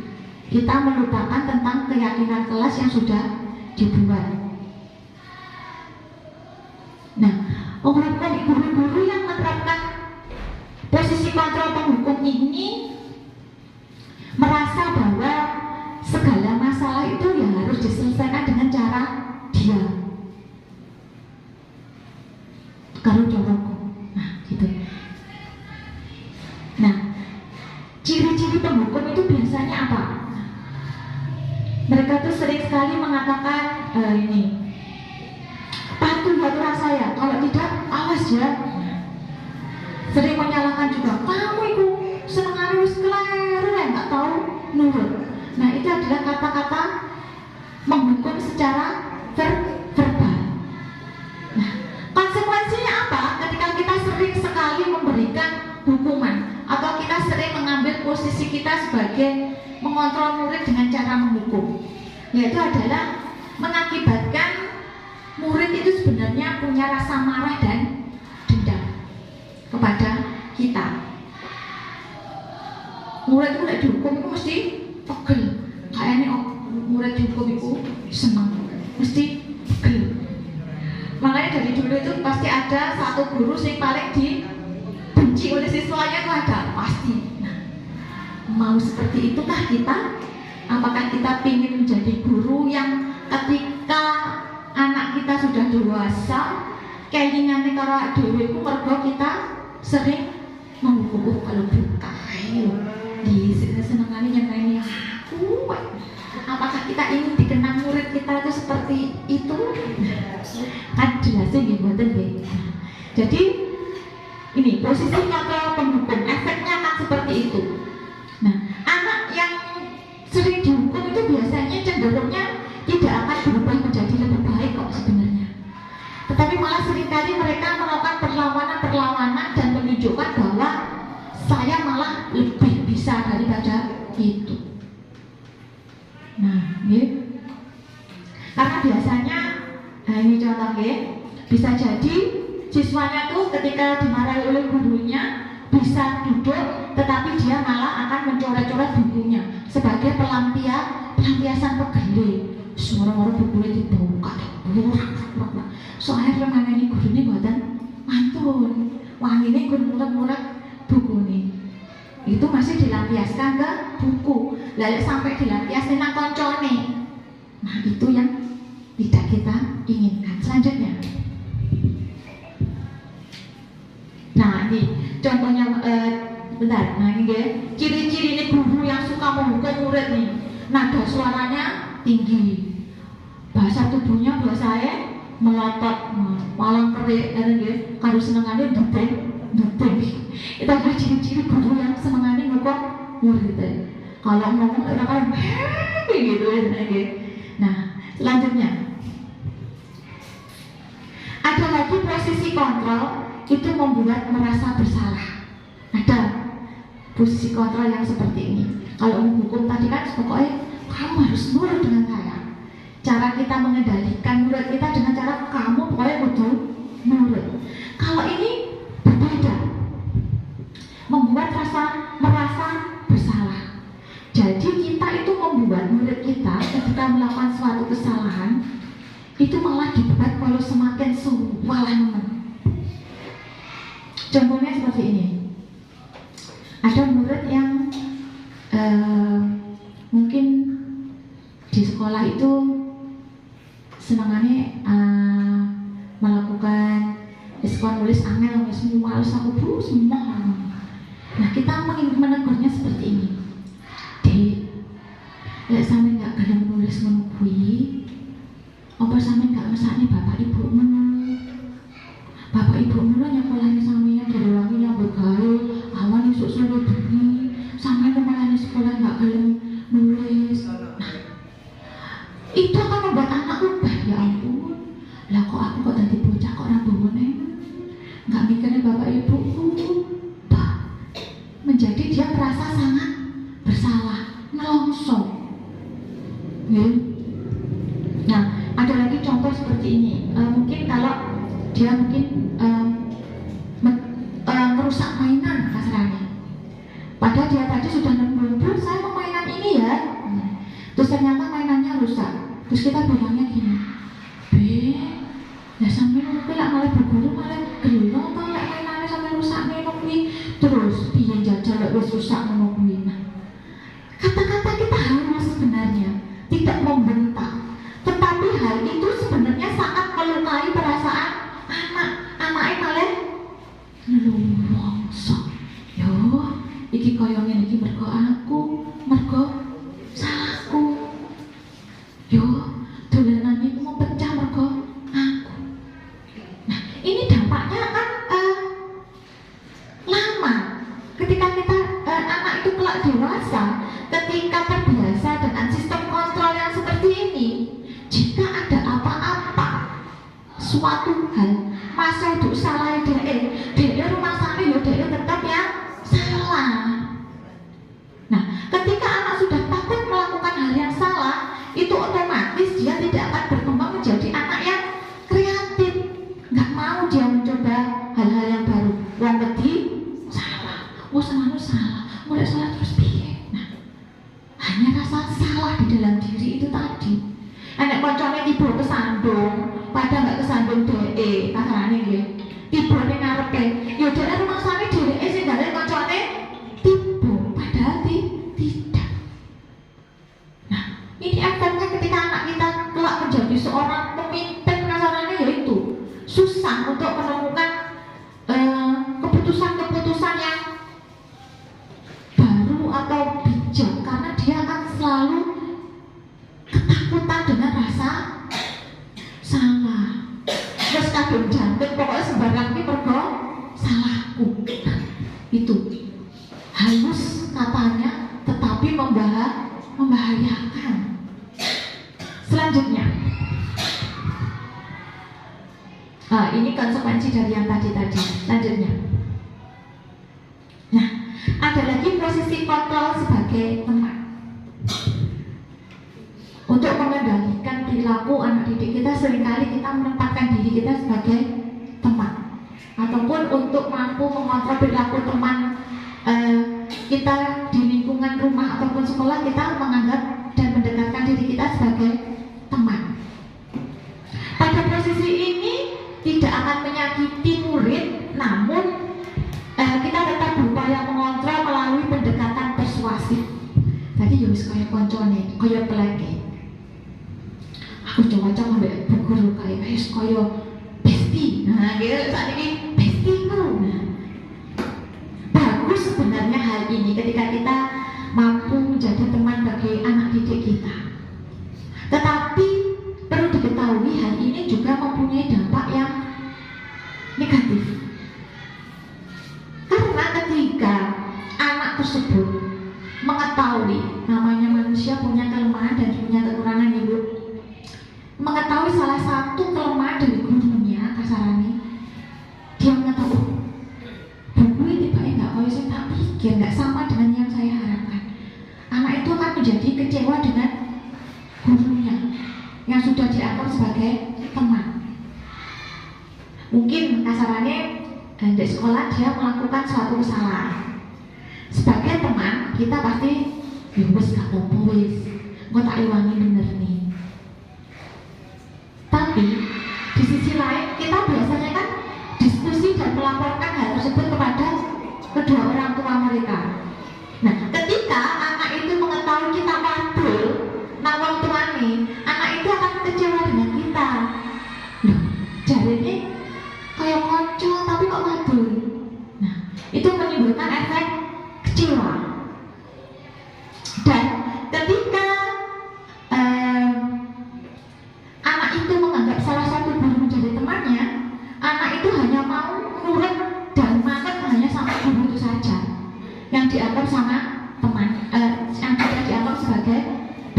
lemahnya itu tadi, ngomong guru enggak, bos ikut tuh sampean. Ini dampak lemahnya, tapi juga ada sisi positifnya, bahwa di sini adalah murid akan merasa senang dan akrab dengan gurunya. Selanjutnya, selanjutnya. Nah, ada lagi posisi kontrol pemantau. Untuk mengendalikan perilaku siswa, kita mantau dari jarak. Oh, cak lagi, ngono kae. Oh, sing kae ngono kae. Dia yang mengawasi, dan hal-hal tersebut berdasarkan tentang sudah yaitu tadi yang dipantau sesuai dengan keyakinan kelas dan konsekuensi yang sudah disepakati di awal. Nah, jadi ketika ada anak yang melakukan satu kesalahan, posisi kontrol pemantau ini akan melakukan menanyakan ke anaknya, kamu sudah tahu peraturannya seperti apa? Jadi kalau kamu melanggar seharusnya kamu harus bagaimana? Sudah tahu? Nah, itu adalah posisi pemantau. Nah, konsekuensi logisnya dari penerapan posisi kontrol pemantau adalah murid itu menjadi memahami apa yang harus dilakukan atau dijalankan karena telah melanggar salah satu peraturan di sekolah. Jadi anak mengetahui tanggung jawabnya. Oh ya, aku melakukan ini sesuai dengan konsekuensi yang sudah sepakati, berarti saya harus, ketika melanggar saya harus melakukan. Contoh mungkin kalau sudah disepakati di kelas, kalau datang terlambat disuruh menulis 10 baris, kalau di kelas tinggi ya, 10 baris kata saya tidak akan datang terlambat. Itu sudah disepakati dan sudah menjadi konsekuensi. Jadi ketika dia melakukan kesalahan, ya anak itu harus melakukan hal tersebut. Nah, ini adalah posisi kontrol dari pemantau untuk menanyakan kepada anak bahwa wis ngerti toh, nggak salah kudunya apa. Nah, itu adalah posisi kontrol pemantau. Selanjutnya, nah, ada lagi posisi kontrol manajer, yaitu posisi di mana guru berbuat sesuatu bersama dengan murid, mempersilahkan murid mempertanggungjawabkan perilakunya, mendukung murid agar dapat menemukan solusi atas permasalahannya sendiri. Jadi kita kerja sama, diilangi, dibantu. Contohnya di sini, ciri khasnya dari posisi kontrol manager adalah kita memakai nada suaranya yang tulus, ya, bahasa tubuhnya tidak kaku dan lebih dekat dengan murid. Nah, contohnya di sini ada percakapan dari seorang guru. Nah, apakah kamu mengetahui jam berapa sekolah dimulai? Muridnya menjawab, tahu Pak, jam 7. Kemudian gurunya menjawab lagi, ya, jadi kamu terlambat. Kira-kira bagaimana kamu akan perbaiki masalah ini? Nah, di sini guru yang sebagai manajer menanyakan kesanggupan dari muridnya ketika datang terlambat. Kira-kira kamu mau apa sebagai konsekuensi dari keterlambatanmu? Ditanyakan, ditarik, diulangi untuk mencari solusi. Nah, akhirnya Adi menjawab, saya bisa menanyakan teman saya Pak untuk saya bisa menanyakan teman saya Pak untuk mengerjakan tugas yang tertinggal. Jadi dia solusinya, ya nanti saya akan tak tanya ke teman saya Pak, tadi pelajarannya tertinggal apa, biar saya tidak tertinggal pelajaran. Nah, jadi Pak gurunya juga baik, itu bisa dilakukan. Apakah besok akan ada masalah untuk kamu agar bisa hadir tepat waktu ke sekolah?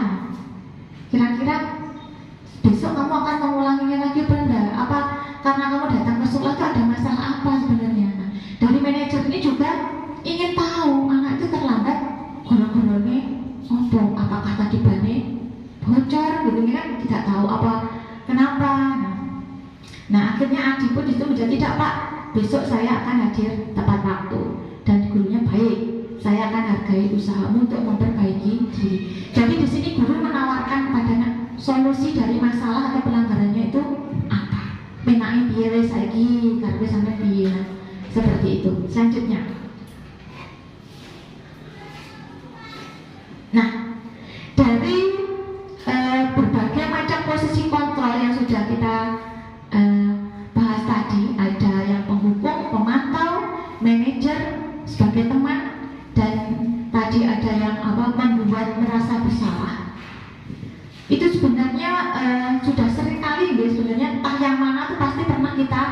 lakukan. Dan ternyata kita sekarang mengetahui dampak-dampaknya. Ada dampak baiknya juga ada dampak buruknya. Nah, maka dari itu kita pada saat ini perlu mempelajari tentang segitiga restitusi. Karena kita sebagai pendidik atau terlebih-lebih Bapak Ibu guru, Bapak Ibu yang menjabat sebagai kepala sekolah itu harus bisa bijak ketika mengambil posisi kontrol yang mana yang harus dipakai. Terlebih untuk mengatasi anak buah ini, kalau untuk kepala sekolah itu harus bijak. Ketika ada masalah ini saya harus posisinya di mana? Itu kita harus pandai-pandai menempatkan diri. Kira-kira cah iki iso nggak tak selateni karo cara hukuman? Ada anak yang bisa, ada anak yang nggak bisa. Karena ketika dihukum malah akan semakin menjadi. Itu ada anak yang karakternya seperti itu. Karena mungkin 5 kebutuhan dasarnya tadi yang masalah penguasaan dan kebebasannya kurang terpenuhi. Jadi ketika dia mendapatkan hukuman, wah malah semakin merajalela. Sama seperti dengan kita sebenarnya deh. Kita tuh ada orang yang bisa diselateni secara halus, ada orang yang isone di kasar, ada kadang harus diomongnya halus nggak kena dijaluknya dilok, itu kadang ada orang yang seperti itu. Jadi sebagai orang yang hidup di lingkungan sosial kita harus benar-benar bisa mampu menempatkan diri di posisi kontrol mana kita. Kalau sebagai guru ya kita harus tahu dulu kebutuhan-kebutuhan apa yang belum terpenuhi dari anak-anak agar kita mampu memenuhinya, sehingga ketika terjadi suatu pelanggaran kita tahu alasan anak itu melakukan kesalahan. Oh alasannya mergo ning omah kurang kasih sayang. Oh alasannya mergo iki mau njaluki jajane kancane mergo enggak sama. Kita harus tahu sehingga kita mampu menempatkan diri kita untuk memilih posisi kontrol yang tepat. Jadi nggak sembarangan hukum bocah, nggak sembarangan nyeneni bocah. Kita harus tahu latar belakangnya cah iki mau gini yo kok bisa sampai koyo gini. Nah itu akan kita pelajari di segitiga restitusi. Nah segitiga restitusi adalah proses menciptakan kondisi bagi murid untuk memperbaiki kesalahannya sehingga karakter mereka lebih kuat ketika kembali pada kelompoknya. Sama, ini adalah usaha untuk mengontrol murid kita, untuk memperbaiki kesalahannya. Tetapi, untuk anak itu lebih memiliki karakter lagi dan dia siap kembali ke kelompoknya. Jadi tidak boleh rasa wedi lagi. Meskipun melakukan kesalahan, dia siap memperbaiki tanpa rasa takut lagi salah, tanpa merasa bersalah, dan tanpa rasa marah. Nah, itu kita pelajari di segitiga restitusi. Restitusi memberikan kesempatan kepada murid untuk disiplin positif. Jadi disiplin yang berasal dari dalam diri dan dilakukan karena kesadaran diri, bukan karena embel-embel motivasi perilaku yang sudah kita pelajari tadi, tapi memang benar-benar karena dia melakukannya dengan kerelaan hati, karena memang ya itu prinsip yang dia miliki. Nah, selanjutnya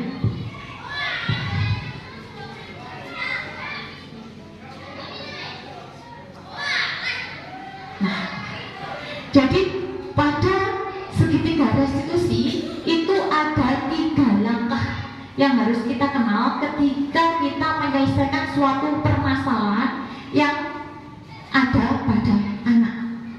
Yang pertama adalah menstabilkan identitas, yang kedua validasi tindakan yang salah, yang ketiga menanyakan keyakinan. Apakah ini selanjutnya? Nah, jadi segitiga restitusi itu kalau digambarkan seperti ini,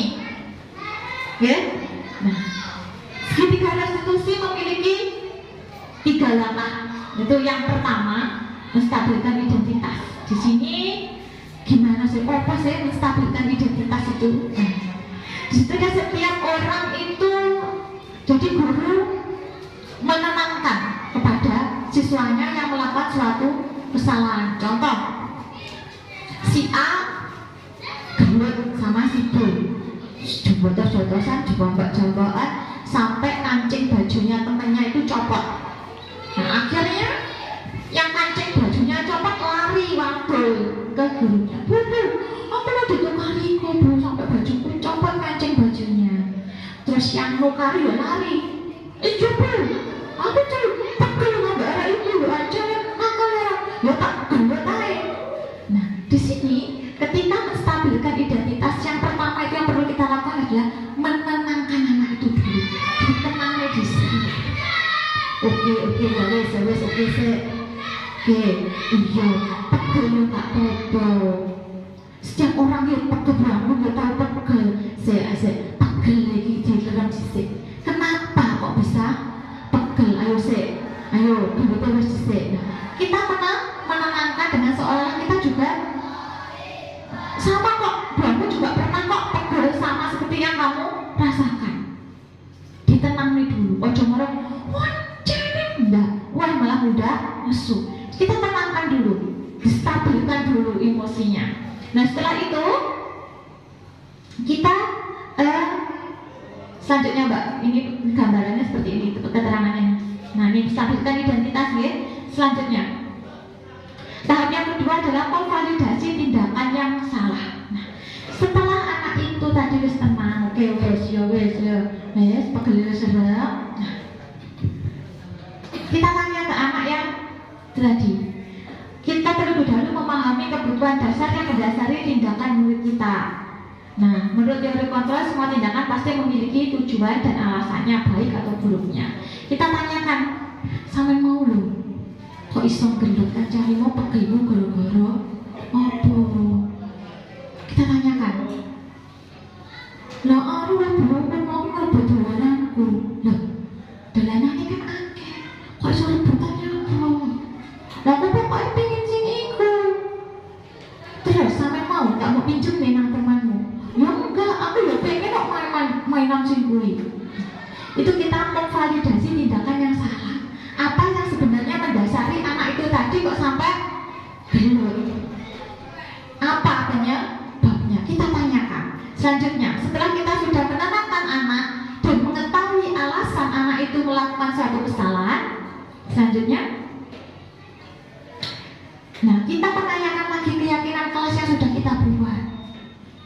Kira-kira lalek rebutan sama temennya itu mainannya sama dengan kita menyayangi teman kita apa belum? Karena kita membuat keyakinan kelas kalau harus menyayangi sesama teman. Anak-anak tuh ya enggak bu. Nah berarti yang dilakukan tadi lek nyukari koncone malah mesakne koncone enggak? Ya mesakne bu. Nah terus lek wis gitu terus gimana? Ya wis, saya akan meminta maaf. Nah, jadi di situ kita menanyakan lagi kepada anak-anak itu mengetahui bahwa oh iya sih, iki mau nggak bodoh sampai keyakinan kelas atau apa yang harusnya kita lakukan. Kudunya tidak perlu koncone kan rukun saya. Iya aku salah dan dia menyadari kesalahannya secara dari dalam dan dia mau meminta maaf. Dan lah bajunya koncone lu sampai copot kancingnya terus piye? Ya wis bu, nanti kancing bajunya tak kondodone mamaku wis. Nah itu berarti anak mau bertanggung jawab tentang apa yang sudah dilakukan. Jadi dari segitiga restitusi itu tetap kita mengontrol anak ketika melakukan kesalahan, tetapi dengan pendalaman. Kita tahu dulu alasannya apa, kok bisa sampai terjadi seperti itu. Terus kalau sudah tahu kesalahannya apa, kamu harusnya bagaimana, dan harus ada solusinya. Kalau di restitusi itu harus ada solusinya. Anak mau mempertanggungjawabkan dengan caranya dia, solusinya gimana. Contohnya itu tadi, wis kok benikmu ben didondongnya mamaku ya, kok tak kongkone mamaku dondongnya. Itulah yang ada di segitiga restitusi. Jadi tidak ujuk-ujuk menghukum, tidak hanya ujuk-ujuk memantau dari jauh atau membuat anak didik kita selalu merasa bersalah, tetapi kita mendalami pendekatan secara personal. Harus tahu kebutuhan apa yang tidak terpenuhi yang menjadikan alasannya untuk melakukan suatu kesalahan dan anak itu harus dibimbing untuk menemukan solusinya. Ketika penerapan segitiga restitusi ini kita lakukan, memang dampaknya tidak langsung, tetapi itu akan membuat generasi kita itu mempunyai pola pikir yang panjang. Ketika dia melakukan suatu hal, pasti dia akan memikirkan saya harus mengetahui dulu. Kalau melihat suatu permasalahan, dia pasti akan mengetahui dulu latar belakangnya ini sampai terjadi salah apa. Ketika ini sudah salah, yang saya harus perbaiki yang mana, sehingga anak-anak memiliki rasa yang kritis, mandiri, dan juga bertanggung jawab. Tidak menjadi generasi-generasi yang senantiasa ketika gagal, mereka hanya cenderung memikirkan kegagalannya dan lemah untuk bangkit. Karena semakin ke depan itu perkembangan zaman juga akan semakin canggih dan berkembang luar biasa. Jadi kita memang harapkan anak-anak kita 10 tahun, 20 tahun ke depan itu bisa hidup bertahan ya, dengan kondisi zaman yang sudah luar biasa. Dan itu harus dipersiapkan sejak dini. Dimulai dari bagaimana cara kita mendidik anak-anak didik kita dengan menerapkan budaya-budaya disiplin positif yang ada. Di setiap sekolah pasti mempunyai disiplin positifnya masing-masing, tapi saya yakin bahwa tujuannya itu adalah sama. Nah, selanjutnya, nah ini ciri-cirinya restitusi ya. Ciri-cirinya tadi itu bukan untuk menebus kesalahan, tapi untuk belajar dari kesalahan. Jadi dia melakukan suatu hal bukan karena untuk menebus kesalahan, tetapi dia belajar. Oh, aku mau salah, jadi kudunya aku nggak ngono. Dia belajar. Restitusi memperbaiki hubungan. Jadi antara yang digelut sama yang gelut tadi terjadi perbaikan hubungan, tidak malah tambah marah, tetapi saling mengerti dan tidak lagi terjadi masalah, tapi malah hubungannya semakin baik. Restitusi menuntut untuk melihat ke dalam diri. Jadi dibaliknya lagi ke awaknya. Oh, aku salah, aku kudune piye? Bukan oh aku salah, awakmu kudu ngene, tidak. Tetapi kalau dia salah, dia harus bagaimana? Ditanyakan lagi motivasinya dari dalam diri, bukan karena dikongkon gurune, tapi karena dia yang menemukan solusinya sendiri. Nah, restitusi mencari kebutuhan dasar yang mendasari tindakan tadi. Goleki sebabnya opo kok iso kaya ngono. Restitusi adalah cara yang paling baik. Restitusi fokus pada karakter bukan tindakan. Jadi kalau restitusi itu bukan berdasarkan pada oh nek wis salah tak hukum beres tidak. Tetapi bagaimana cara kita menanamkan karakter mandiri tadi, karakter tanggung jawab atas kesalahannya, itu yang perlu kita tanamkan. Ketika salah ya harus bertanggung jawab. Kalau dihukum itu penanaman karakter yang oleh lek salah harus ya mau dihukum, kudu ngopo dihukum. Nah, tanpa dia dibentuk karakternya. Restitusi mengembalikan murid yang berbuat salah pada kelompoknya. Jadi ketika sudah menemukan solusinya, anak itu bisa kembali ke temannya, ke kelompoknya tanpa rasa takut lagi, tanpa rasa bersalah lagi, karena sudah menemukan solusi untuk memperbaiki hubungan yang ada. Selanjutnya, oke, nanti akan jawabkan. Kalau ini adalah contoh-contoh aksi nyata atau dari budaya positif yang sudah dilakukan di sekolah tempat saya mengajar di lembaganya Bu Erna TKPGRI 4. Nah, ini semua pasti sudah melakukan penyambutan anak setiap paginya.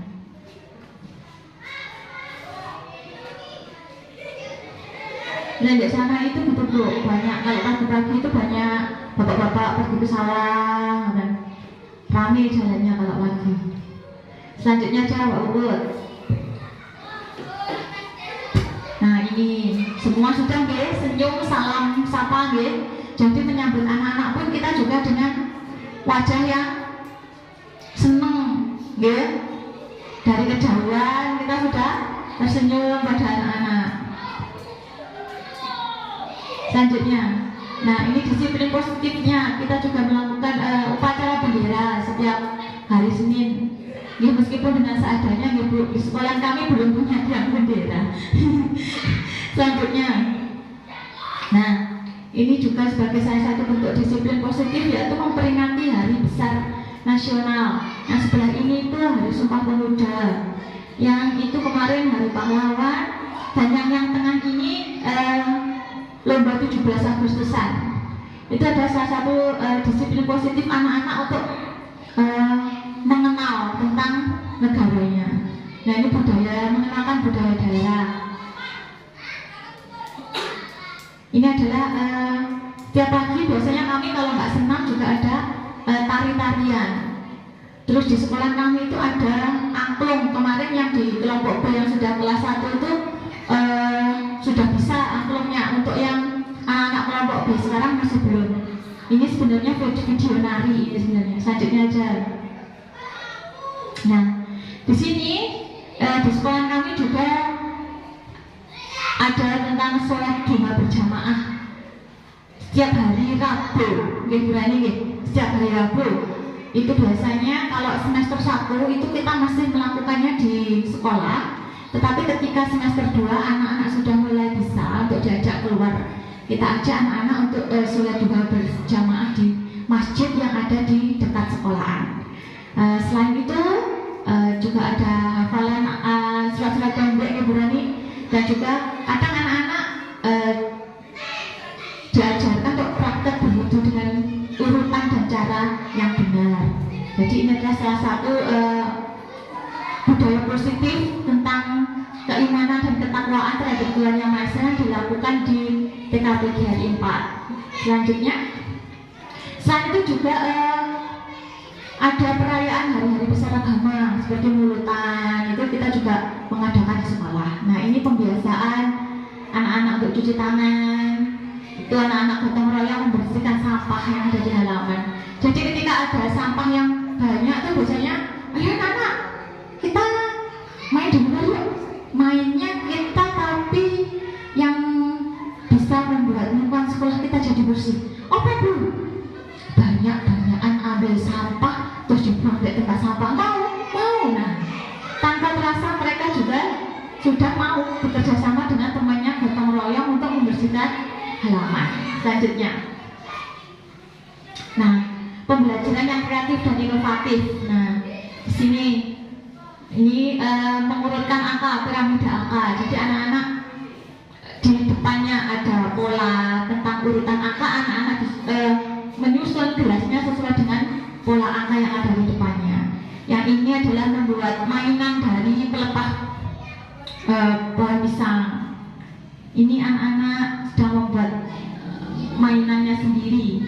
Yang ini kemarin bersama dengan Bu Fania melakukan permainan ular tangga yang ada di luar kelas. Jadi memang untuk menjadikan anak-anak yang semakin hari itu berkembang, kita juga harus semakin kreatif dan inovatif untuk memberikan pembelajaran kepada anak-anak. Banyak sekali guys sekarang itu medianya untuk kita mencari sesuk ya jenis siapa piye nyapo kayak opo, itu sekarang referensinya sudah banyak. Jadi kelihatannya sudah guru-guru itu tidak mungkin kekurangan ide lagi untuk menciptakan media pembelajaran pada saat ini, karena caranya itu banyak sekali. Bisa lihat YouTube, bisa lihat di Google, itu banyak sekali. Tinggal kita mau atau tidak, hanya itu saja sebenarnya. Selanjutnya, terima kasih untuk perhatiannya pada siang hari ini. Inilah sedikit dari apa yang telah saya dapatkan dari program pendidikan guru penggerak. Yang jika ada kekurangannya, ya inilah keterbatasan saya sebagai manusia. Semoga apa yang kita lakukan pada siang hari ini dapat menjadi manfaat dalam kita mendidik anak didik kita, dan juga menjadi manfaat bagi kita untuk saling bekerja sama antara satu sekolah dengan yang lain. Terima kasih sekali lagi. Mohon maaf. Dengan kata wassalamualaikum warahmatullahi wabarakatuh.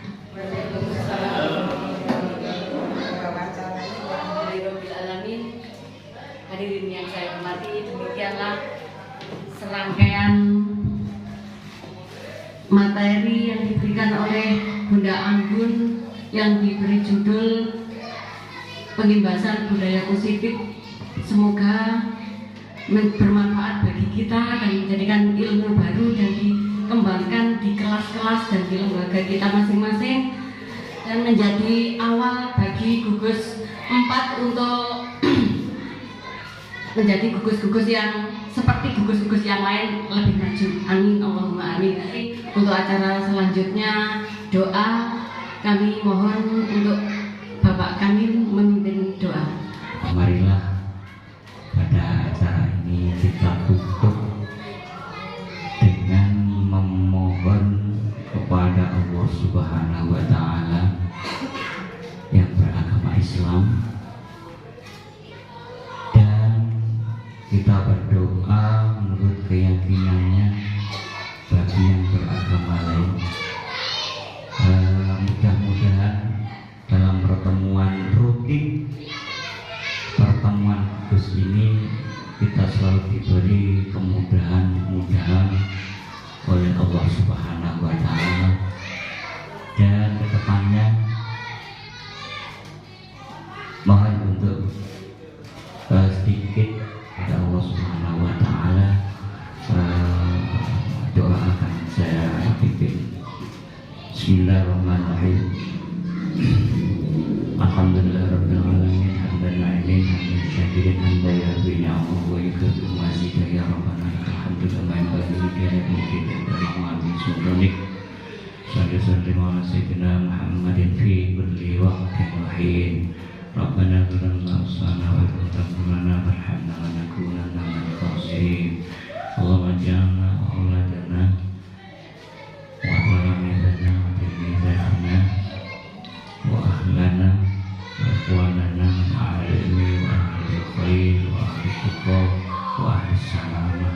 Allahumma inna nas'aluka salamata fid din wa afiyata fil jasad wa ziyadatan fil ilmi wa barakatan fil rizqi wa tawbatan qabla al-maut wa rahmatan 'inda al-maut wa maghfiratan ba'da al-maut.